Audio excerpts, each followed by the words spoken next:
میں جملہ پیش کر رہا ہوں کہ پھر معاویہ نے بہرحال کیا کچھ کیا اسلام کے اندر کہ جو میری ایک اپنی تحقیق ہے، کچھ اور برادران نے بھی کچھ ایک دو حوالہ دیے ہیں، میں اس کو پیش کرنا چاہوں گا۔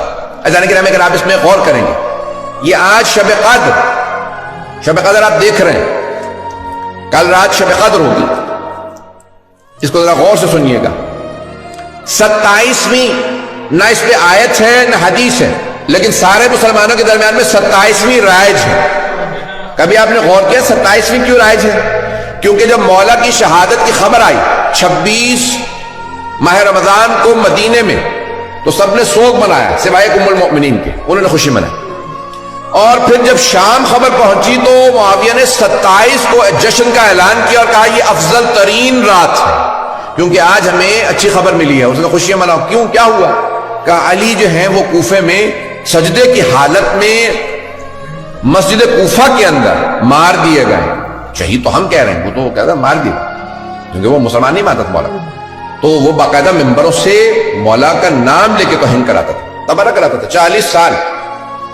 عزیزان گرامی، جس نے ابھی میں نے صرف اس کے بدعتوں کا باب ہی نہیں کھولا ہے، یہ جو ہمیں قوم مقدس میں میرے بہت بڑے بزرگ استاد کا پچھلے سال انتقال ہو گیا کورونا میں، شیخ جعفر الحادی، بہت بڑا تاریخ کا نام، اور یعنی انہیں ایک ایک امام علیہ السلام پہ، وہ کہتے تھے صرف امام صادق پہ میرے پاس 50 سے زیادہ کتابیں جو میں نے پڑھی، ایک ایک امام علیہ السلام، اور بعض اوقات ایک کتاب ہی 16 جلدوں کے اندر ہے، یعنی بہت بڑے محقق تھے تقابل ادیان کے اندر۔ اور انہوں نے جو پورا کا پورا بنو امیہ کا، میں تفصیل میں نہیں جا سکتا، وہ کہتے تھے کہ سب سے بڑا بات، یہ نہیں کہتے نا کہ بھئی اس آدمی نے اتنی بدعتیں قائم کی، 2 یا 4 6 8، دوسرے نام نہیں لے رہا ہوں، آپ حضرات گھبرا رہے ہیں، کسی کا میں نے نام نہیں لیا سوا معاویہ کے، میں نے کسی کا نام نہیں لیا۔ اگر آپ نام لکھیں گے نا اس آدمی نے اتنی بدعتیں کی، اس نے اتنی بدعتیں قائم کی اسلام میں، کس نے اتنی بدعتیں تم بتاتے ہو، آج ہم بتا دیتے ہیں، پتہ نہیں لوگ ہیں یا نہیں۔ آپ لوگوں نے کہا نا کہ یہ بدعتیں، تو بدعتوں کے باب اگر اٹھائیں، تمہارے استاد کہتے تھے کہ سب سے زیادہ بدعتیں اسلام میں جس آدمی نے قائم کی اس کا نام ہے معاویہ ابن ابی سفیان، سب سے زیادہ، جس کے اندر پہلی 27 ماہ رمضان کو شب قدر ڈکلیئر کرنا، دوسری بدعت قرآن سے بسم اللہ کا نکالنا۔ آج تک بھائیوں کے ہاں کوئی بھی سورہ پڑھ لیتے ہیں لیکن بسم اللہ نہیں پڑھتے، کبھی آپ نے سوچا کیوں؟ بتا دیتا ہوں، جناب امیر کی شہادت کے بعد جب معاویہ آیا مدینے، آنے کے بعد کہا میں نماز پڑھاؤں گا، نماز پڑھائی اس نے بغیر بسم اللہ کے، سارے کے سارے جو بھی صحابہ رسول موجود تھے سب نے شور مچا، کہا معاویہ حل سرقت الصلاۃ ام نسیت الفاتحہ، کیا تو نے نماز میں چوری شروع کر دیا، یہ تو فاتحہ تک بھول گیا۔ اتنا شور و غل ہوا کہ اسے دوبارہ نماز پڑھانی پڑی، اس نے دوبارہ نماز پڑھائی، اور اس کے بعد کہا میں قسم کھا کے کہتا ہوں کہ جب تک قرآن سے بسم اللہ نہیں نکلوا دوں گا تب تک چین سے نہیں بیٹھوں۔ جانتے کیوں بسم اللہ سے چڑھتی؟ کیونکہ علی کہہ گئے تھے بائے بسم اللہ کے نقطہ میں ہو۔ عزیزان گرامی، میں سب باتیں کہہ رہا ہوں لیکن کہے بغیر نہیں رہوں گا۔ عزیزان گرامی، تاریخ اٹھائیے، کتنا طویل باب ہے، بہت سی تو باتیں بیان نہیں کی جا سکتی۔ بسم اللہ کا نکالنا، پھر اہل بیت علیہ السلام پہ باقاعدہ ممبر، جہاں نماز جمعہ کے خطبے میں نام لے کے اہل بیت کا نام لے کے صلوات بھیجنا رسول خدا نے واجب قرار دیا تھا۔ اس نے کہا کہ جب تک علی کا نام لے کے تبرہ نہیں کرو گے تب تک خطبہ نہیں ہوگا۔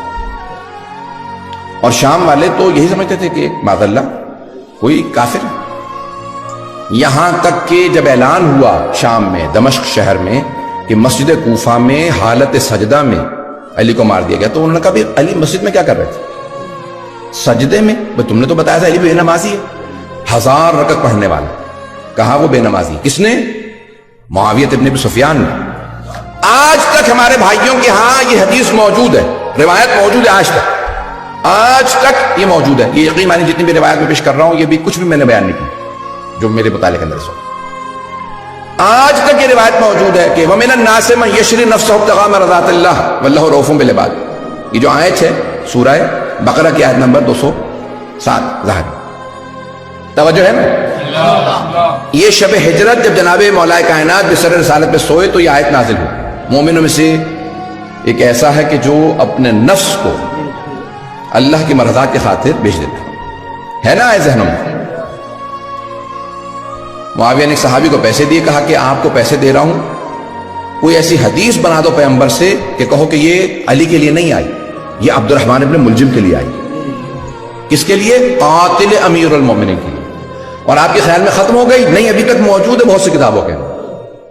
کس نے پیسے دیے؟ معاویہ بن سفیان.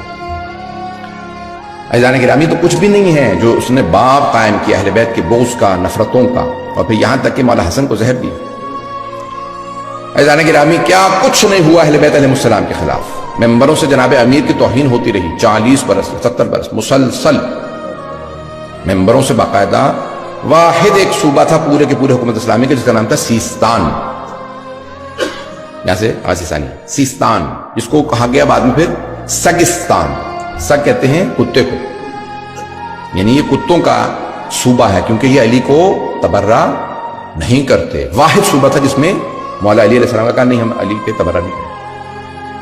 سگستان کہا گیا. پھر وہ عربی کے اندر کوئی گاف نہیں ہے تو ہو گیا سجستان، پھر بعد میں سیستان. توجہ ہے؟ مجھے پتا لوگوں کو سامسونگا رہے گا ابھی. عزیزان گرامی، تاریخ بڑی تلخ ہے. اگر آپ اٹھا کے دیکھیں تو جناب امیر علیہ السلام کے خلاف بے انتہا مظالم ڈھائے گئے، بے انتہا مظالم.